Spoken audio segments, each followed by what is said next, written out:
Welcome back to the Flex Diet Podcast. I'm your host, Dr. Mike T. Nelson. On the podcast, we talk about all things to increase muscle performance and improve body composition, all without destroying your health in the process and using a flexible framework. Today on the podcast, we've got Daniel Spencer, and we're talking all about blue-green algae. You might be thinking, blue-green algae, what the heck is that? So I was introduced to him through my buddy Chip Conrad. You can check out his podcast we did below here. And it sounded really interesting. I'm always on the lookout for kind of new and innovative supplements. Again, this isn't, I would say, necessarily new. Blue-green algae has been around for a long time. And people who are just really interesting in what they do. You can also check out the podcast I'll link to with Ian Mitchell of Wizard Science. And this sounded pretty interesting. So I wanted to have him on the podcast and talk more about how do they gather it. They actually wild harvest it in the Pacific Northwest in the U.S. And I've been able to use it for a few weeks now. And yeah, I'd say I generally like it. Feel like I have a little bit more energy. Again, it's anecdotal, so it's always hard to say. So enjoy this coming podcast with Daniel Spencer from Soluz, which is SALUZ.io. And if you're interested in nutrition, make sure to check out the Flex Diet certification. It opens again June 5th, 2023 for 1 week until June 12th. And you just go to flexdiet.com, FLEXDIET.com for all of the information there. If you're looking for a complete system on how to do nutrition and recovery coaching, this is your ticket. We talk all about the main theory, which is based on flexible dieting and metabolic flexibility. And then each of the 8 interventions, which is everything from protein to fats to carbohydrates to NEAT, which is non-exercise activity thermogenesis, or walking, fidgeting, etc. Exercise, sleep, micronutrition, which this podcast will fit into, and much more. And then we also have 5 specific action items for each of the 8 interventions. So at the end of this, you'll understand the concept of metabolic flexibility and how you can use it for body composition improvements and performance, especially via nutrition and recovery. Yeah, we do talk a little bit about exercise, of course, also. And the nice part is you'll still be able to get my personal help. So once you sign up for the certification, you can literally email me any questions you have about it, which I don't know how much longer I'll be able to do that, but I'm committed to doing it for this next one for sure. So in the end, you'll have a complete system that you can apply to yourself or to your clients. And if you get stuck or there's something you don't understand, you can just email me and I will answer you, usually within 24 to 48 hours, unless it's a weekend. And if that wasn't enough, there's also expert interviews in here from everyone like Dr. Eric Helms talking about flexible dieting, Dr. Stu Phillips about all protein metabolism, Dr. Jose Antonio, what happens when you eat too much protein, Dr. Dan Party, and many others. So check it out. Go to flexdiet.com. You can get on the wait list right now. It opens June 5th, 2023. And if you're listening to this outside of that time frame, you can still go to flexdiet.com for all the information and to get on the wait list of when it opens next time. In general, right now, it's opening about 2 times per year. So enjoy this podcast with Daniel Spencer, and we'll have a link to the product here, which is what's called an AFA blue-green algae. I'll let him pronounce it on the podcast. And you can use the discount code Dr. Mike, which is just DRMIKE, and that will save you 20%. And that's actually not an affiliate program. I don't make any money off of that. I talked to him about it and said I wanted to remain as impartial as possible because it's a new supplement that I haven't tested out yet. And similar to what we did with Ian Mitchell, I wanted all of you guys to be able to test it out at the lowest price possible. So I opted not to make any money off of it. So you can just use the code Dr. Mike, DRMIKE, and that will save you 20% at checkout. Enjoy this podcast. Daniel Spencer.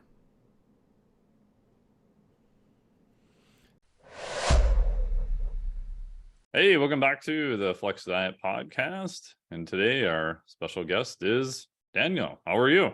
I'm good, man. Good. Thanks for having me. We got connected through our good buddy Chip Conrad, who when did I see him last? I think it was the Moss Wrestling last time we came down through Texas. He was teaching that, which was pretty fun. I don't know if you've ever done it before, but it was a little bit more different than what I thought. If people are trying to picture it, it's imagine kind of like a big 2x6 with people sitting on their butts on each side. So one person per side, and then you're arguing over a stick in the middle you're holding on to. That's a good way to put it. Yeah, I like to say it's Steal the Bacon. Remember the game Steal the Bacon? Yeah. That's your bacon. I've done it a few times, and yeah, Chip is so good at it, and he just threw me right over the board. Yeah. And but I'm so flexible, I was able to get in these positions. So yeah, it was pretty interesting. I was actually there. Was that in Austin? Because I was in Austin. Yes. Okay. So then I think I might have missed you because I came later that day, and then Ode was there, and then Chip's girlfriend was there. So yeah, Chip's an awesome guy. Yeah, and it was super fun because I've watched the videos of it, and I'm like, I always wanted to try that. And on video, it looks deceptively easy, but I think it's one of those things where the rules of the sport and how to get started is relatively easy, but like all things, like you could spend a lot of time doing it, and there's a lot more skill involved because you can slide and move left to right on the board at the same time, which that's the part I underestimated how much of a difference like the skill and the technique and the moves and all that stuff makes too. Yeah, and it's a strength thing too, because most people, they strengthen their deadlift from a straight back position, and this you have to be strong in a rounded back position. So I was fortunate enough to be around Chip when he was training for those events, and his training is totally different. He's training in that rounded back deadlift position, which they say is bad for you, but yeah, it's what you need for that sport. You need to be able to, and that's a great sport. And I always point out to people who are against rounded back lifting, you don't want to start there, but at the same point, that doesn't mean you can never do it, right? So you look at strongman doing stones, and there's all sorts of stuff like the Ukrainian deadlift, which is like on a suspended thing where you're below range of motion, like the thing you're holding on to almost goes like below down to your feet, and or like the Zercher, where you get the Zercher, like you pick it up from the ground. Yeah, exactly. Yeah, that reminds me, my buddy Adam Glass and I were at the Tactical Strength Challenge years and years ago when they had it. It was a max deadlift, a max pull-ups, and then max kettlebell snatches.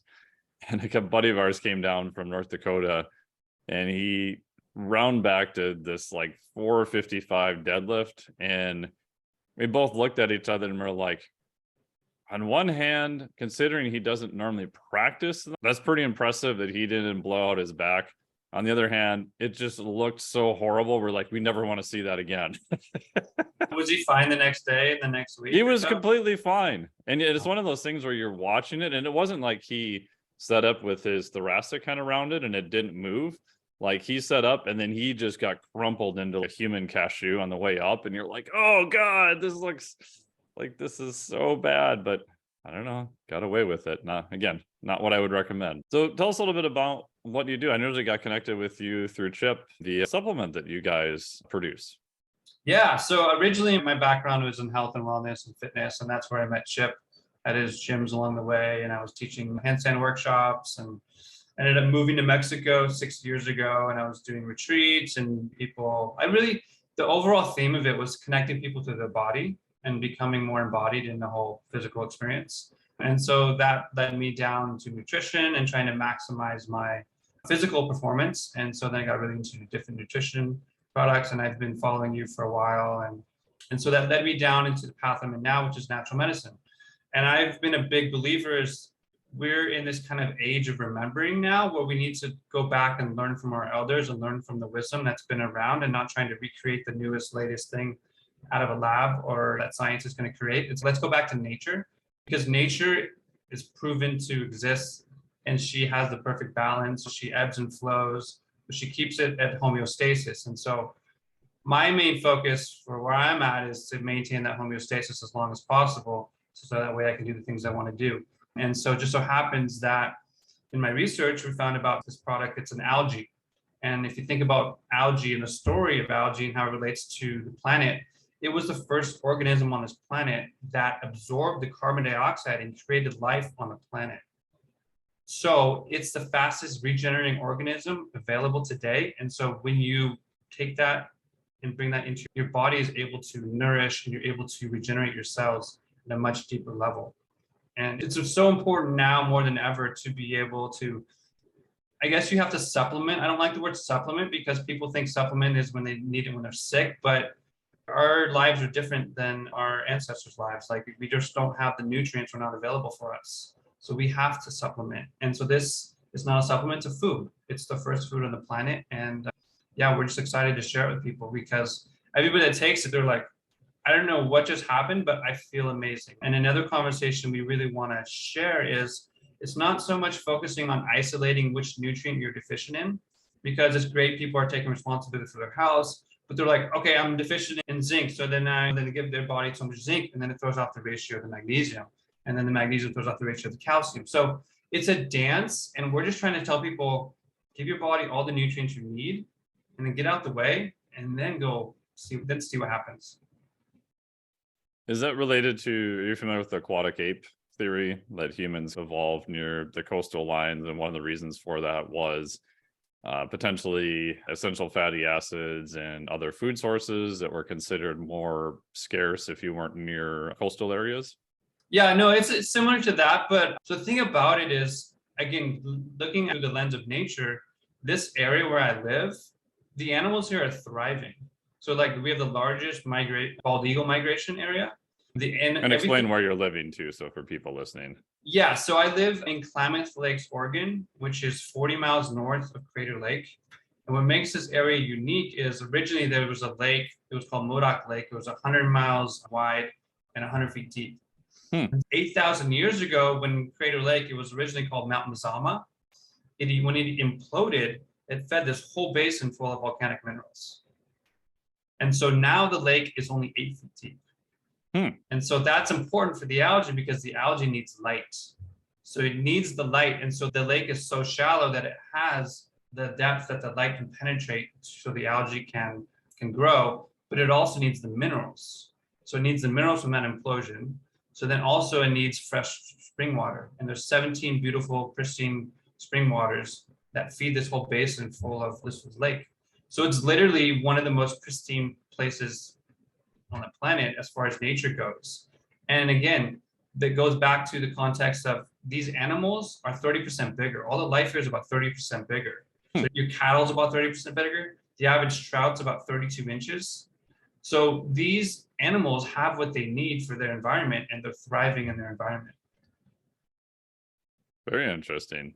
And with algae, so this is different. I think when people think algae, you mentioned freshwater. Like my default is, oh, I'm thinking about the ocean and everything there, but you're talking about actually a freshwater source of algae. And is there any difference between the two?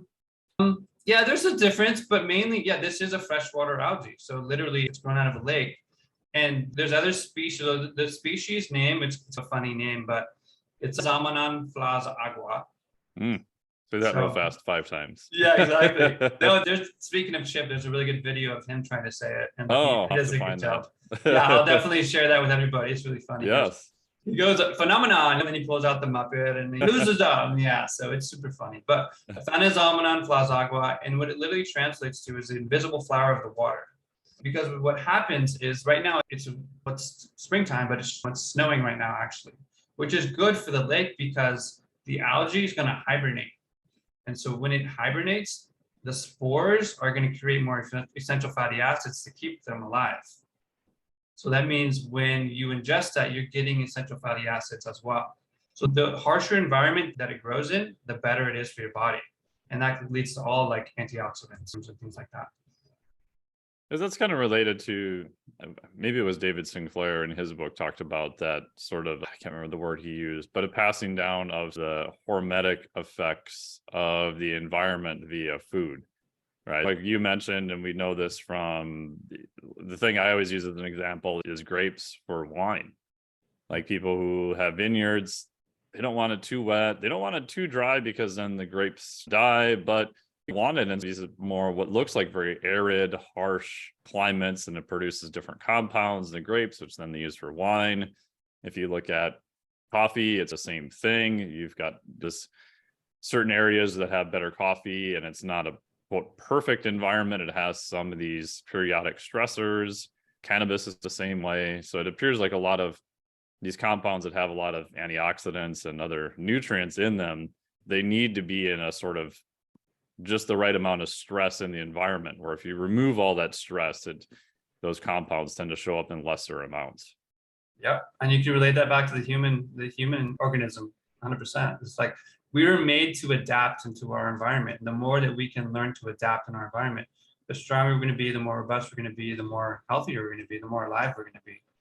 Yeah, I truly believe 100%. The harsher the environment, the more benefits it's going to have for you. So yeah, it's a pretty, and again, the whole story of evolution, this algae has been around for billions of years. So it's had to survive extreme heat and extreme cold, but it keeps coming back to us and it keeps nourishing our bodies. Same thing with a chaga mushroom. It takes 5 years for you to harvest one, and it's growing out of a tree. And that's just incredible to think that you can get medicine and nutrients from like a tree and an organism that's been growing and adapting for that long. So yeah, and if people have seen chaga mushrooms in the wild, my first thought when I saw a picture of it was like, oh my God, I'd never eat that. It looks like kind of a canker or whatever you would associate, but mushrooms have all sorts of micronutrients in them in different environments. And again, very similar, only grow under highly specific conditions in certain locations. Yeah. So we actually have somebody who's harvesting our chaga up in the Upper Peninsula of Michigan. Oh, okay. Yeah, his name is Surfer Dan, and he goes out there and he surfs in Upper Peninsula, and he has a beard, like an ice beard and everything. He's been on Vice, and he's been on, everybody knows about him. So he's going to be harvesting our chaga in the future. Very cool. Yeah, I did my master's at Michigan Tech, which is in Houghton, Michigan. So all the way up in the UP, which it was great. I loved it up there. Super beautiful. Summers were awesome. The winters were great. Tons of snow. Got pretty cold. It was great for the 4.5 years I was there, but it gets pretty desolate. I don't think I'd want to live there year round, but it's definitely a beautiful place for sure. Yeah, definitely. Do you do some stuff with mushrooms and also that you mentioned, or are you primarily just working with the algae?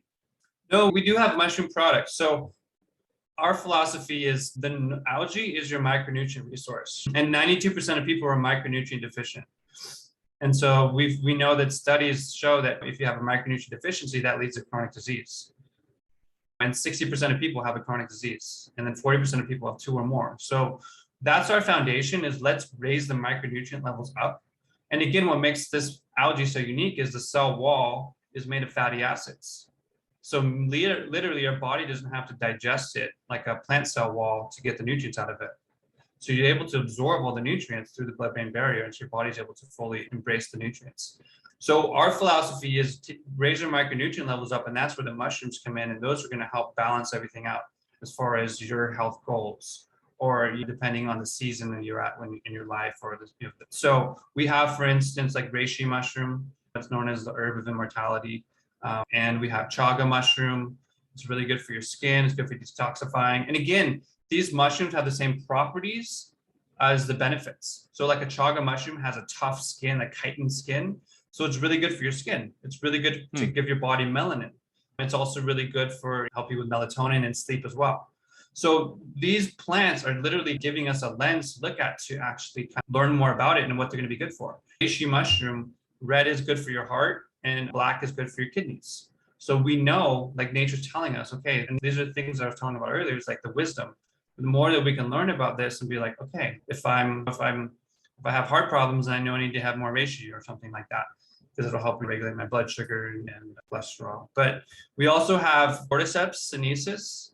Are you familiar with cordyceps? Yeah, explain which version it is, because if you go in the literature, there's a huge debate about the use of cordyceps, what type, like most of what's grown, my understanding is a Cordyceps militaris, which is a little bit different. But yeah, if you want Right. to explain that for people who are not Uh, familiar and kind of the history of it. yeah. So we're so fortunate because our mycologist, he was the guy that went to Tibet and brought Cordyceps sinensis, which actually grows out of a caterpillar larvae. Right. There's a really good video called Fantastic Fungi, and they talk about that and they show Yeah. that. Wonderful So that video. happening. It's an amazing video. And so literally there that species, it grows out of a death. So basically mushrooms, they grow from death and they create life. And so it grows out of a caterpillar larvae. And so it looks like a caterpillar. It's long and slim. And so our mycologist, he went to Tibet, gosh, I think it was 40 years ago, and got this species. No, it's 20 years ago. Got the species, came back to the United States, and he's been cultivating it ever since. And he's the reason why we know about Cordyceps sinensis. And so Cordyceps sinensis is known as the athlete mushroom because in the 80s, the Russians and the Chinese were taking it and they were dominating their athletic performance in track and field, weightlifting, because what cordyceps does, it increases your ATP storage of your lungs. So you're able to produce more oxygen to your lungs and you're able to be more efficient. Interesting. And of course, those athletes were also using drugs at the same time too. Well, yeah. You could argue that all of them were probably using similar drugs too. Yeah, exactly. So yeah, so cordyceps is an amazing mushroom. It also has not just athletic properties, it also has properties for immunity, hormone regulation. It's a really amazing mushroom. We also have pine pollen. And now most people think pollen, oh, that's the yellow stuff that gets all over my car, and that's the stuff that gives me allergies. No, pine pollen does not give you allergies. It actually helps you with your allergies. But the pollen that gives you allergies is the other pollen that's growing, the plants are producing. But pine pollen is a really good phytoandrogen. So it's a really good hormone balancing for men and women. And what it does is it helps the free estrogens move out of your body, because a lot of times we get exposed to environmental stress. And if you eat the wrong foods, it throws off the estrogen testosterone balance. And so by taking pine pollen is literally helping regulate that in your body. And in Chinese medicine, it has been known to balance out the 5 meridians. So pine pollen, if you think about the story and its relationship and the benefits to the environment, it's like the multivitamin in the forest floor. It's springtime, so the nature's waking up and it's pollinating everything. So now the birds have energy, the bees have energy, all the critters have energy, the bugs have energy, and now they're going to reproduce. And so now is the time to start ingesting pine pollen. Interesting. And going back to the cordyceps, is the senescence version, is that at a price point that's reasonable? Because what I've seen when I looked at, so years ago, I was looking at doing a mushroom supplement product. And this is probably, 7 years ago.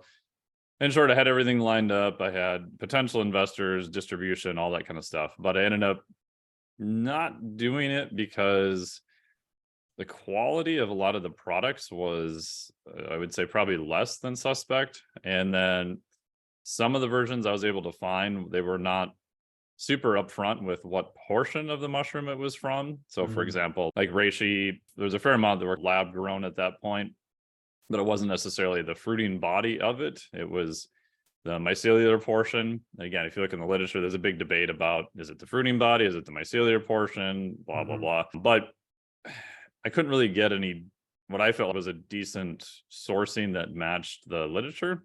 Now it's a lot more accessible and there's a whole bunch more companies. But even then, the handful of companies I've called, like the ones who are good are pretty forthright about what they do. The ones that are, I'm not really sure, that it seems more like a lot of smoke and mirrors a lot of times. Yeah. Yeah, there's a lot to weed through for sure. We've been fortunate enough, like I said, to be able to connect with the people that are the masters. They have originated and have been a part of this whole industry, multiple industries for a while. So from our mycologist, he's world renowned of going around and building mushroom labs all over the world and creating mushrooms and an opportunity for people to create an economy and doing it in the most healthy, sustainable way and most efficient way as possible. So our cordyceps sinensis does not come from China. It comes from a lab, but it comes from the original genus species from him. Yeah, so we have him giving us the mushroom products, and then The algae. So I live where we harvest the algae. Yeah, I saw your videos. It's pretty wild. Yeah, thanks, man. It's an incredible story. We just want to tell the story and share the story and like give people awareness of the product. And so I live at the house of the harvester, and he's been harvesting the algae for 25 years. Hmm. So he knows, he's seen it, ups and downs. I call him the Albert Einstein of algae. So we've had great conversations. I was a part of the whole harvest process last year. I'm fully connected to it. It's been great too, because I'm not just have a company, but I'm a part of the whole experience. And that's what we want to do, is because my business partner has a background in media and document storytelling. And so we want to educate people, and we want to connect people to the products and show people where they're coming from, and show the people that are harvesting them. So that way people feel more connected to it, because we know that when people feel more connected to it, it's going to increase their efficacy and their beliefs, and they're going to want to continue to ingest the product and benefit from it. Yeah, and I think especially now with everyone and their brother making a greens product, which again doesn't mean they're all bad, but it's by nature of that type of product, it's easy to hide a bunch of stuff and not really have potency and not really sure what you get. It's, oh, I don't know, it looks green, must be good. Yeah. And so with your product, what's interesting is it's more of a single ingredient only. And then do you want to talk a little bit about how it's actually harvested and what you do to get it out of the lake? Sure. Yeah. So it's just one ingredient. That's what people like. We show them the product and they're like, what's in it? Yeah, that's it. AFA. There's nothing in it. It's so going back to your conversation about the green foods, is the green foods, yeah, they're green. They also have a lot of fillers in them too. And the reason why you're taking them is from phytonutrients, and you think you're getting these nutrients, but your body's not able to absorb all the nutrients because maybe they're not processed properly. Or for instance, chlorophyll is a big one, and that's why people have the green foods for chlorophyll. But there's two different types of chlorophyll. There's a chlorophyll A and a chlorophyll B, and most of those greens that you're ingesting in the green powders are chlorophyll B. So meaning they're not an active form of chlorophyll. So yes, they're green because they reflect the light from the sun, but that doesn't mean they actually can do what they say they're going to do in your body. And so what makes our product unique is it has the active chlorophyll, because it's absorbing the sun rays, the photons that have to travel 90 million miles just to connect to the algae, and it's creating the energy. So it's able to absorb the red lights, the blue light spectrum, and the greens, which is the chlorophyll. So our product actually has those three pigments in it. So I don't know if you notice, when you mix it around, you see a little bit of the green, which is the chlorophyll. And when we harvest it, the chlorophyll, you can smell the chlorophyll. It literally smells like it's sweet. That's the plant's blood, and that's a sweet essence. And so there's a little bit of orange, which is the beta carotenes, and it has the highest amount of beta carotenes, which is amazing antioxidant, as well as it has something called phycocyanin, which is the blue pigment. Phycocyanin. So phycocyanin is the blue pigment, but it also that's the antioxidants. It's also anti-inflammatory. So again, these are what the algae had to create to survive in this environment. And so when you ingest that, you're getting all the nutrients at the same time. So next time you do mix it around, how are you taking it currently? So right now, I initially started off with just mixing it in water and was just taking it that way. I played around with adding it to protein shakes a little bit also, because I wanted to know what is the taste without anything else. And it's not bad. Like, I expected it to be pretty horrible, to be honest. It's not amazing. It's not, ooh, this is the best thing I've ever had in my life. But it wasn't really that bad. It was more mild than what I thought. And it does have I don't know how you'd explain it, a greeny, grassy sort of flavor to it, but it was milder than what I thought. Like some of the really early greens products, like they tasted like you just open your mouth behind a lawnmower. They were like sucking on pieces of sod. They were just god awful. So that's what I expected. And it wasn't too bad. I mixed it with other compounds and it mellows out pretty fast. Like if you don't like that flavor, I found you could mask it pretty easily. You can still taste it there. You're not going to make it go away, but I was surprised. It wasn't as bad as I thought it was going to be. Nice. Yeah. And that's exactly, because people have these connotations of their experience with green foods. Oh, it's green, it must be bad for me, or it must taste bad. No, we like to tell people it's like a tea, right? It's much more like almost green tea, but not as bitter, I guess you could say, maybe. Not as much of those kind of tannins, but the flavor of a green tea is probably, I would agree, probably the best description. Yeah. So again, we tell people, we want people, just because most people think green powder, they have to slug it down like a wheatgrass shot. Slow down, enjoy it, like think about the flavors that you're ingesting into it and think about it. And so when I was traveling around the country, and I'll get back to your harvest. Yeah, you're good. When I was traveling around the country, like just telling people about the product, I would literally go up to people and I would show them and mix it around. They would smell it, taste it, touch it. And I would talk to them about the different color spectrums and I get them connect to it. And they'd be like, oh, wow, okay. And they'd look at it.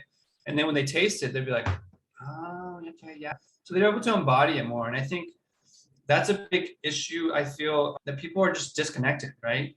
They're disconnected to nature, one, but they're very disconnected from themselves. You can have the conversation with them, like, how are you feeling today? I feel great. How well did you sleep? What's your digestion? What's your relationships like? And then people are going to dive down and they're going to say, no, that would not fall in the great category.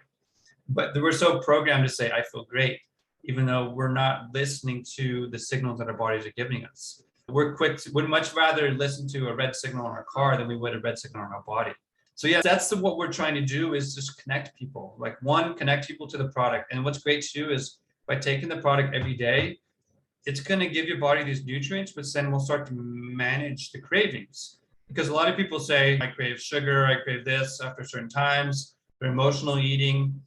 There's a reason why, because they're nutrient deficient. They're nutrient starved. And every time you're in a stressful situation, your body's pulling from nutrients. It's pulling from these micronutrients. So then your body is having to pull from other areas. And so that's where you're trying to get, that's where you have those emotional eating habits. And so what we found with our customers, maybe they have a cookie habit after 4 o'clock or with their coffee.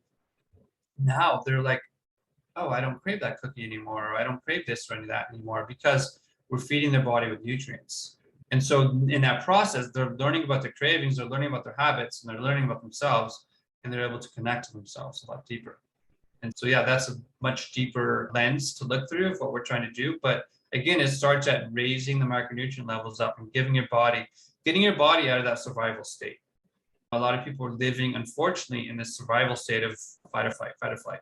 When the body stresses as soon as they miss an appointment or they're late for soccer practice, and their body's, oh my gosh, and then they're racing around and they're over caffeinated. And now you've created this organism that's unbalanced and they're just reacting and they're not fully restoring as they should. And then they have trouble sleeping. And so it just, obviously it compounds on that. So yeah, so this really important for what we're trying to do is connect people and share these properties with people and let them know that this is available for them. No, that's great. And one thing related to that too is, I mean, I'm biased. I have a Flex Diet certification and I talk about micronutrition. And one of the easy, I don't like to use the word hack, but one way you can assess micronutrition is just by looking at the colors of the food you eat. So one of the things I have in there is, assuming it's not Skittles and M&Ms, like, how many different colors do you eat? Because of what I've noticed after doing this for a long time is people are like, oh yeah, I eat more vegetables, but they tend to gravitate to 2 or 3, and they tend to be a lot of times similar color. So I've noticed some people might be really good eating greens and kale and spinach, but dark fruits or anything in that area, not so much, no oranges or anything else. And when you look at just a simple breakdown, you find that a lot of those pigments, surprise, are antioxidants, right? So astaxanthin is a red color in seafood. You mentioned beta carotene, obviously you have chlorophyll, and pretty much across the spectrum, each one of those has unique properties that some of the other compounds don't. So I always think just looking at the colors of your food is a pretty good indication if you're getting a fair amount of micronutrients, if you just want to do a back of the envelope calculation. Absolutely. I'm glad you brought up pigment, because this algae, it has all the pigments of it. So it has the astaxanthin as well. It also has all these antioxidants. So one of the things to learn that you don't need to, it's the easiest approach that I found to keep me healthy. So you have people that they say they don't want to eat vegetables, they don't want to eat their veggies. If by taking this product, you're getting the phytonutrients. That's why we tell them to eat their vegetables, as the micronutrients. Let's find the easiest way to get our micronutrients. And that's what I found, is by taking this product. And so when I was traveling, I wasn't pulling over and grabbing a salad at places to eat, because my body wasn't craving that food. I've noticed I don't crave the salads anymore. I don't crave the vegetables as much anymore because my body is getting enough micronutrients. So for me, it's an easy approach to health, but I still do enjoy those flavors as well. But yeah, so tell me more about the flex diet. Yeah, so I set up a way to figure out for the average trainer and even like a high-end fitness enthusiast, like how do you figure out what are like the top interventions to do for body composition, performance, and health at the same time? Because we know you can do things to radically increase your performance, but may come at the cost of body composition or health, right? You can do things to get better body composition. I've heard cocaine works great for that, but obviously not recommended for your health either. So how do you figure out what would be those things that kind of elevate all three at the same time? And then how do you figure out like where to start? Because a lot of people, I think that's like the missing point, and then everybody has a certain product, again, that can be helpful, but how do you figure out where to start and how would you rank them? So what I did is I figured out that we need something that has some type of physiologic effect, right? So if it's not moving the needle physiologically, then not super useful. But then also when you work with actual humans, you have to factor in the psychology of it. So what I called like their ability to actually change. So one of the examples I use is sleep. So from a physiologic standpoint, yeah, sleep's like super high. Like out of all the people I've worked with, I haven't seen anyone who can get by on very little sleep without some cost. If you work with clients and you try to convince people to sleep more, it's not an easy conversation, because at the end of the day, it almost always comes back to, oh, so you're telling me those 1 or 2 hours I watch Netflix at night and relax with my spouse, significant other, whatever, that I should not do that and just go to bed. Yeah, you can increase sleep quality. There's a bunch of things you can do there, but if you're only getting 5 hours a night, it doesn't matter, what kind of high quality you are. So the thing I created was called coaching leverage, which is the physiologic impact times the client's ability to change. So sleep has super high physiologic impact, probably a 9, maybe a 10, even out of 10. But their client's ability to change, especially in a short term, is pretty low. It's like a 1 or a 2. So out of the 8 interventions I had, that actually ended up being the last intervention. Not necessarily because it's not important. It's just you don't have as much leverage there to start. Where the first one actually ended up being dietary protein, because a lot of people still probably underconsume protein, at least in a general population. Some fitness people probably go a little bit too far on the other extreme. But then if someone wants to lose weight and you're telling them, hey, you can eat more of these things, they're like, well, that doesn't make sense. I thought I was just supposed to eat less of everything. So their ability to change and to implement that is relatively high. So protein came out number 1. I think micronutrition, if I remember, was like number 4. So again, definitely moves the needle physiologically. It does take a little bit more, I guess you could say, skill to try to get people over that, which is why I think supplements can be super helpful. If you apply the coaching leverage to supplements, some of them may or may not have super high physiologic amount or the ability to change. That can be debated. But in terms of a client's ability to change or to actually do the thing, it's like super high. It's like a 10 out of a 10.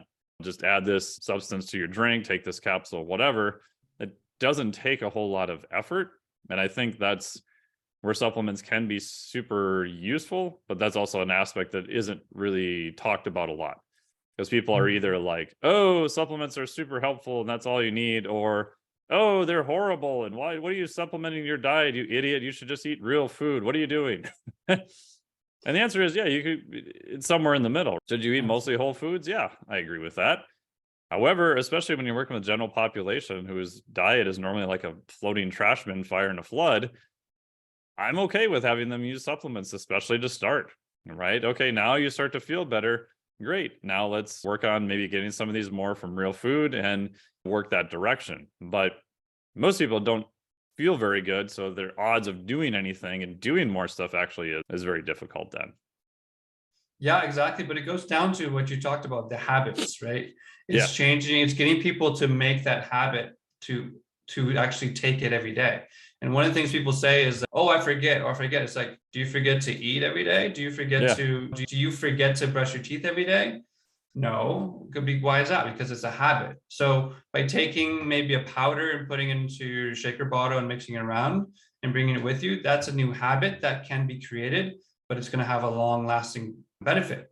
And then going back to supplements is, yeah, people, it's great that people are taking supplements, but then a lot of them are synthetic. And then we know that our bodies don't know what to do with synthetic supplements. So now you're just basically having expensive urine, for instance, in your body. You don't know what you're absorbing. You've heard that this supplement might be good, but you're just buying it and you're trying it. And did you feel anything? I don't know. I don't know if it's working, but I'm going to keep taking it because my doctor says I should. Yeah. So the whole supplement industry is an interesting industry because there is so many things that are just not very valid and they don't really help people, but people are investing money into, and they're not really getting the benefits they're hoping for. And it's just overwhelming too. And it's just crazy. You walk into any supplement aisle and you're like, where do you even start? Yeah. Where do you even start? So if you have somebody that you're talking about with your coaching program, it's okay, our diet's like a trash bin, which to me, I can't even imagine what I would feel like if I ate like that. And then you have them like, okay, you're going to get supplements, and then they're going to go buy maybe the cheapest one. They're going to get magnesium. And okay, I've already need magnesium. Okay, they're going to get the cheapest one, and it's cost $4. It's magnesium stearate. And now you're like, okay, this isn't really, your body doesn't know what to do with magnesium stearate. It's actually can be damaging for the body. So yeah, it's a wild west of world out there. And so we're just trying to give people an opportunity to give people a real food that's going to nourish their body. So then, and that's their supplement to their diet. But again, it goes down to having a balanced diet, eating as fresh food as possible, eating as local as possible, and like just enjoying food. I think that's another thing too, is people, they tend to just check a box. Okay, I ate today. What'd you eat today? I put something in the microwave and I ate it mindlessly, and I went and did my next thing. It's like, you just missed on a huge opportunity to connect to your body, slow down, and actually enjoy those flavors, enjoy that experience of eating, right? So yeah, so that's what we're trying to do, just help people, like shine the mirror at them. If you watch yourself move throughout the day like a sporadic, crazy, anxious person, does that look relaxful? Does that look restful? Or if you watch yourself eat and you were just shoveling it down while you're staring at your phone, you're not able to absorb those nutrients. And if you are bringing in more protein, but your body can't actually break down the protein into amino acids, then what are you really ingesting? And we know that the reason the amino acids are what people are lacking, and these amino acids are the programs that run the body. And so if we're not getting the proper amino acids through our diet, and then we don't have the enzymes to actually activate those amino acids so they can run the program, then we have the systems off. And what's great about our product is it has all 20 amino acids. It has the precursors of neurotransmitter dopamine and serotonin. So it's going to raise your mood. It's going to increase your mood and increase your focus. So now you have increased dopamine, and now you have the nutrition going to your brain. So now you're able to focus longer and focus on the things that you really want to focus on, rather than just swiping right and swiping left all the time.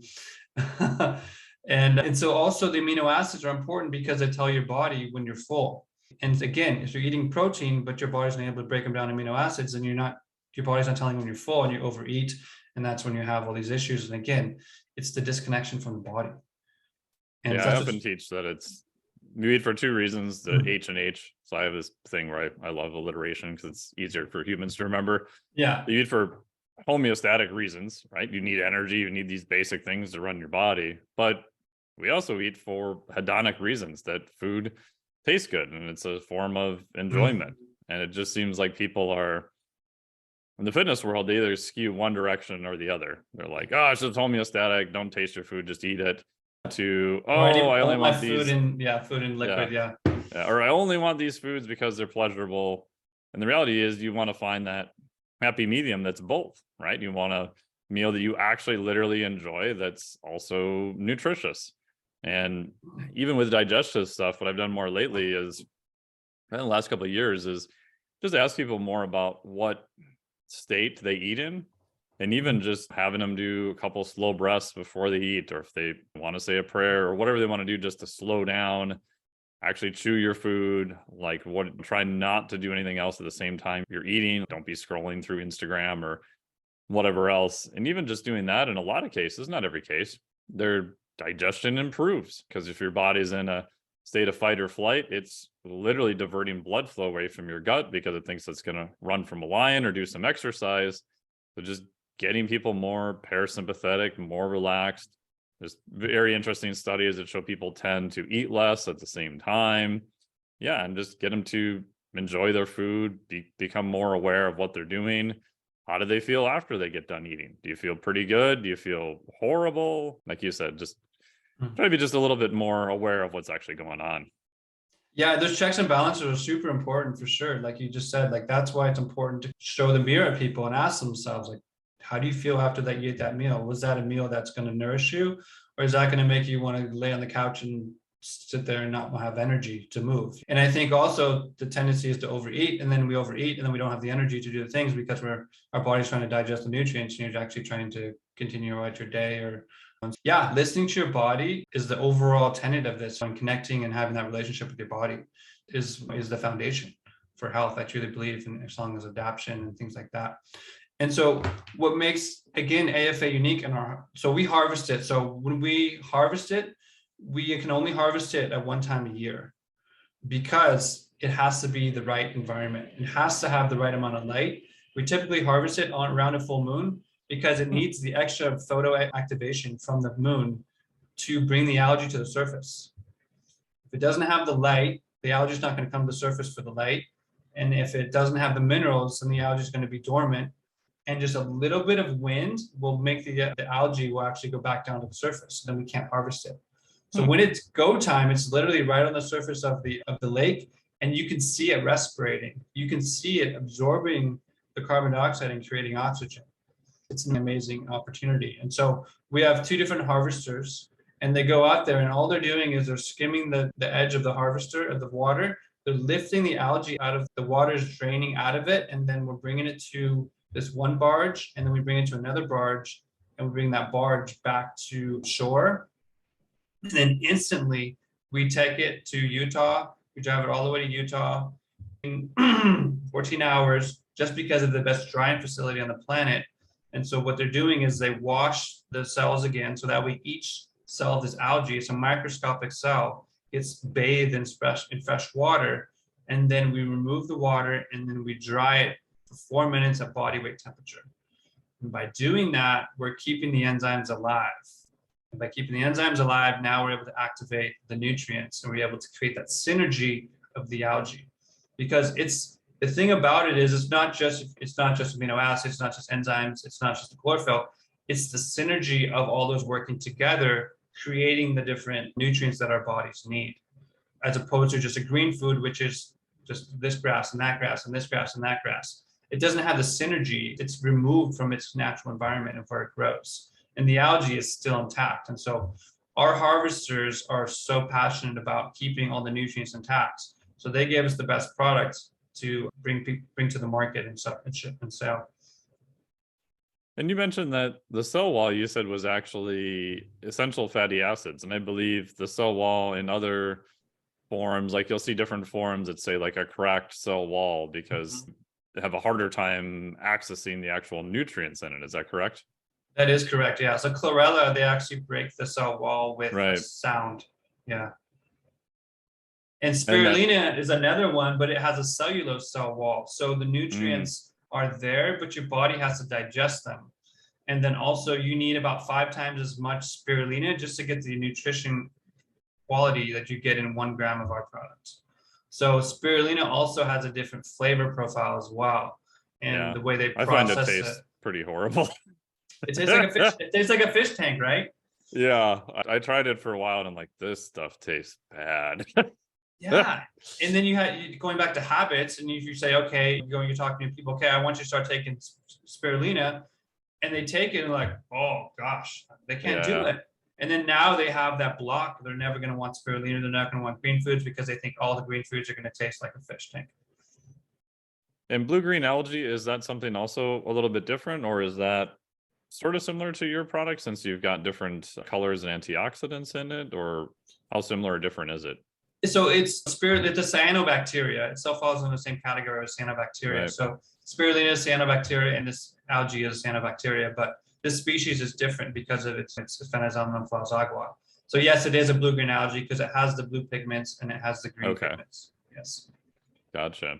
And what is a typical like dosing? Obviously, for your finished product, what do most people start with? What do they go up to? What are the Sure. general recommendations? So we tell people to start with 1 gram, which is a spoon, and we give you a spoon when you have the product. So you get a jar, and we give you a little spoon. And then we tell people to start with 1 gram because it's strong at detoxifying the body.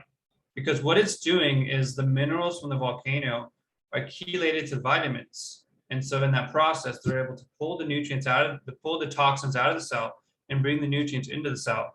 And what happens is when you bring the toxins out of the cell wall, they become into the body, and the body can get overwhelmed with toxins, and they have the effect of maybe you have a headache or maybe your stomach's a little bit off.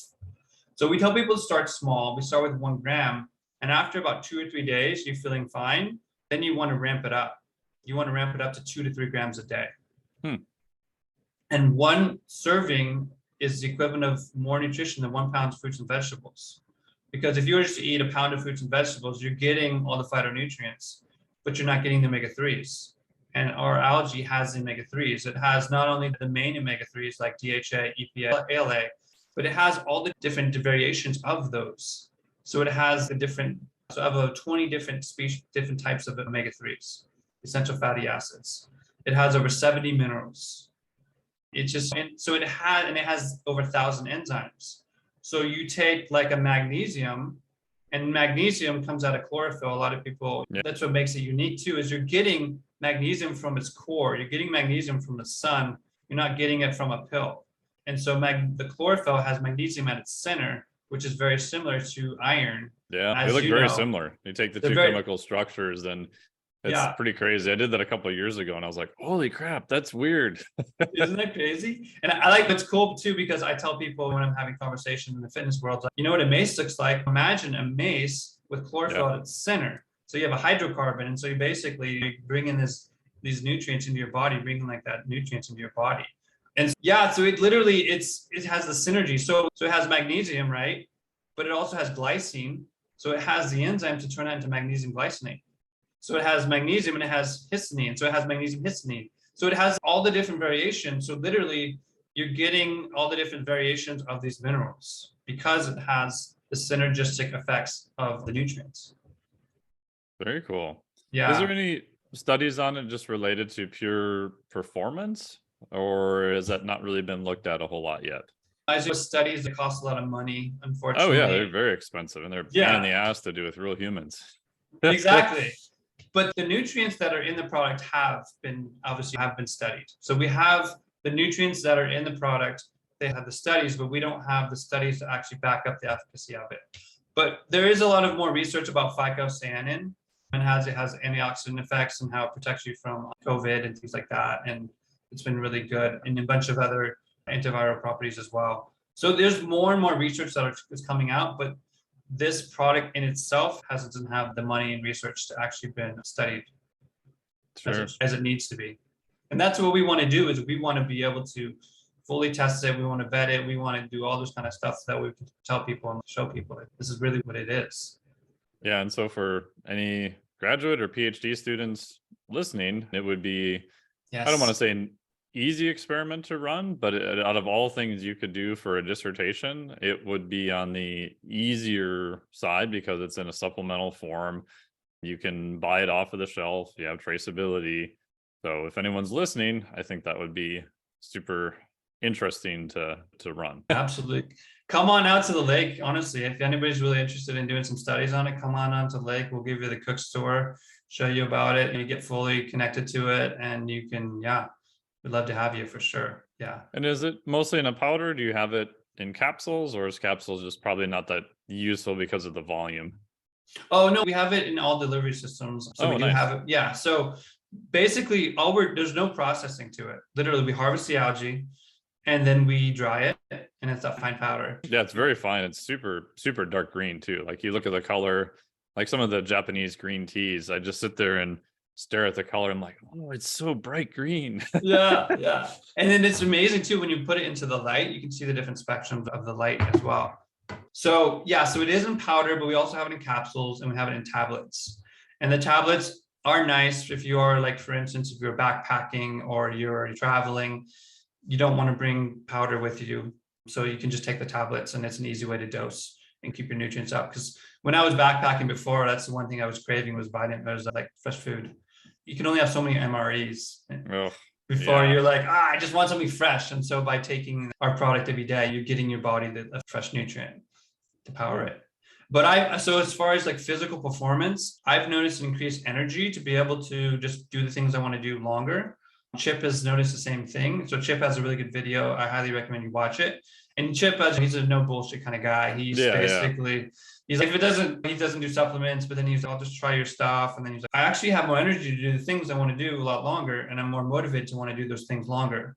That's cool. Let me just keep going. And so now he takes it every day and he's a big believer in it. But for me and my performance, I was doing a breath holding training. This was back in June with Erwan, the core from MoveNet. Okay, sure. And it just so happened I was living in Mexico and he was out there doing this retreat and he asked me to film it.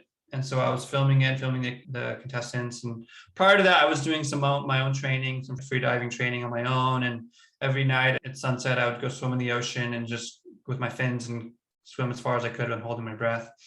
And so I was there at this event and everybody was doing the breathing. I missed a couple days and I showed up and we did 2 breath sessions. And then the last day, everybody's going to test their max breath hold. And so everybody's been breathing and they're like, they got like 5 minutes. I was like, wow, that's really good. Wow, like, that's really good. Yeah, I know. After not really practicing, but just doing a week of breath training and Erwan creating an environment that's very nurturing down was a big part of it and allowing people to be in control of their body. So I did just under 5 minutes my first time. And I was like, whoa, I could have gone longer. And then he says, does anybody else want to go longer? I'm like, yeah, I want to go again. And so I was like, I can get 5 minutes. And then so I did it again and I was able to get to 6 minutes. Wow. 6 seconds. Yeah. Yeah. So that, and then literally I was just trying to think about what happened. But I think a lot of it happened was I've been taking the algae for so long. So it's absorbing carbon dioxide and creating oxygen in my body to be able to give my cells more oxygen. So I'm able to handle that environment a lot more comfortably, which is the same thing as doing it in the planet as well. And so, yeah, physical performance has been a big one for sure. It's because the chlorophyll cleanses the blood, increases oxygen for the body to absorb. And another thing too about the product is you don't want to just take it and sit on the couch and eat bonbons. It's not going to work as efficiently as if you take it and you go outside and move your body, because now you're moving your body, the lymph's moving around. And so now you're actually able to get those nutrients moving throughout your body. And it's amazing at a lymph detoxification. I think a big thing about health right now is people's lymphs very stagnant.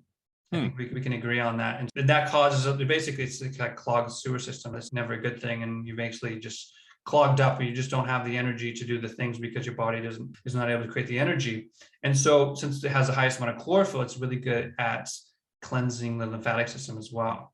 So if you were to take our product and then go jump on the trampoline, now your body's getting a lot of movement and activation.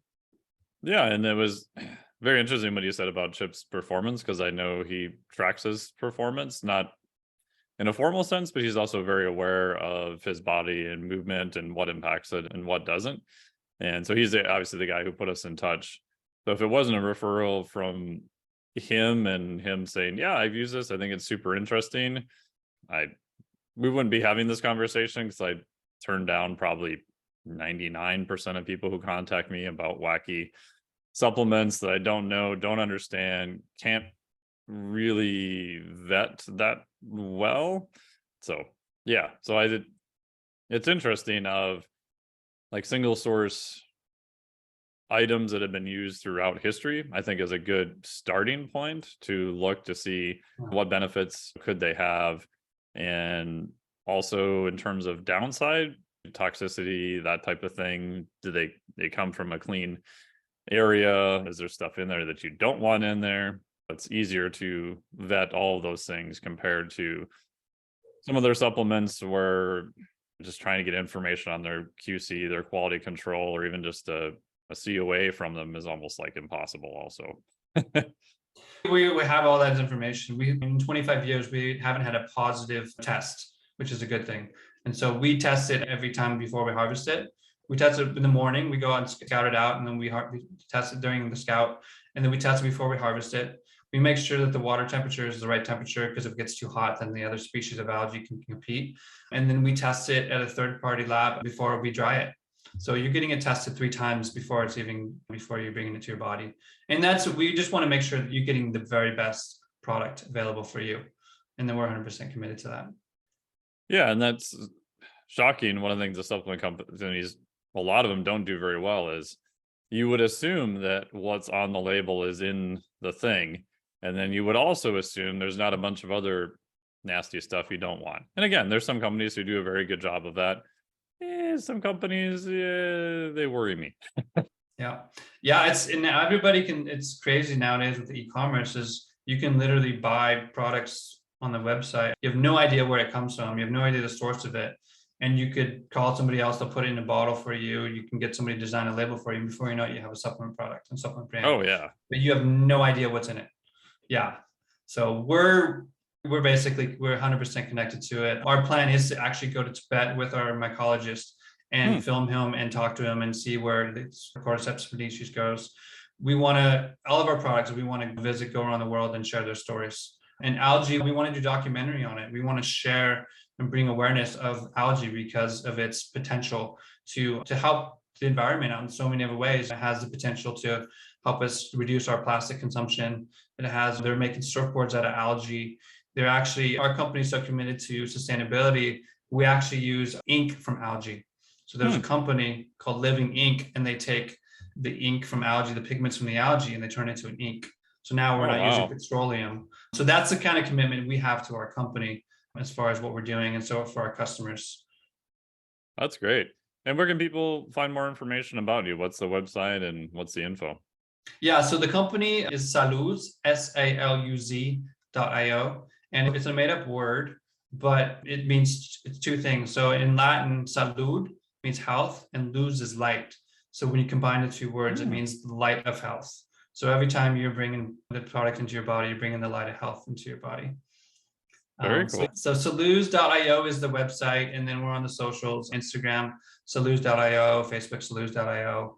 And we're all about educating and not entertaining. We really want to educate people and share healing stories. Our main focus is to share healing stories of people that are getting benefits from our products, so they have the energy to really do the thing that they really love to do, find their passion and do the thing, whether it be basket weaving or going out and doing beach cleanups or whatever it may be, starting their own company. We want to be able to nourish their body so then they can do what they really want to do and share the healing stories. And we have some really good healing stories already on our site. And that's what we love to do, is tell stories. Awesome. Thank you so much for all your time and all the information and all the very cool stuff you're doing there. I really appreciate it. Yeah, thanks so much. Thank you so much for listening to the podcast today. Thank you so much to Daniel for coming on here and sharing everything with us. Really appreciate all of his time. Also, thanks to my buddy Chip for the introduction to him, which was great. So yeah, I would encourage you to check out his products, check out all the information they have there, which is really great. As I mentioned at the start of the podcast, you can use the discount code at checkout, Dr. Mike, which is DRMIKE, and that will save you 20%. That is actually not an affiliate link, so I don't make any money off of it, but just wanted you to be able to check out the product at the lowest price, and I would love any feedback. Drop me an email, let me know what you think. And this podcast is brought to you by the Flex Diet Certification. The Flex Diet Certification will open again June 5th, 2023 until June 12th, 2023. If you want a complete system of how to do nutrition and recovery coaching, or you just want to use it for yourself, this is the perfect system for you. And if you have any questions as you go through it, you will get my private email, and you can just email me questions and I will answer you. So we cover everything on the theory using metabolic flexibility and flexible dieting. We've got lectures on the intricate details of everything from the 8 interventions, such as protein, fats, carbohydrates, NEAT, exercise, sleep, and much more. And then you also have 5 explicit action items, so you'll know exactly what to do with all the information. So at the end, you'll have the overarching theory, so you'll understand the context, you'll know the details of each intervention, and you'll have the exact action items, so you'll know exactly what to do and when to do it.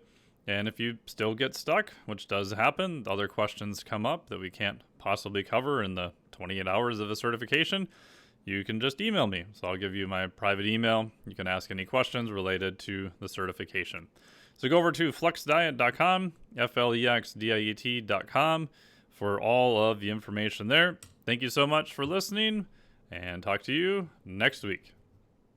That was wonderful. Bravo! I loved that. Oh, it was great. Well, it was pretty good. Well, it wasn't bad. Well, there were parts of it that weren't very good, It though. could have been a lot better. I didn't really like it. It was pretty terrible. It was bad. It was awful. It was terrible. Get him away! Hey, boo! Boo!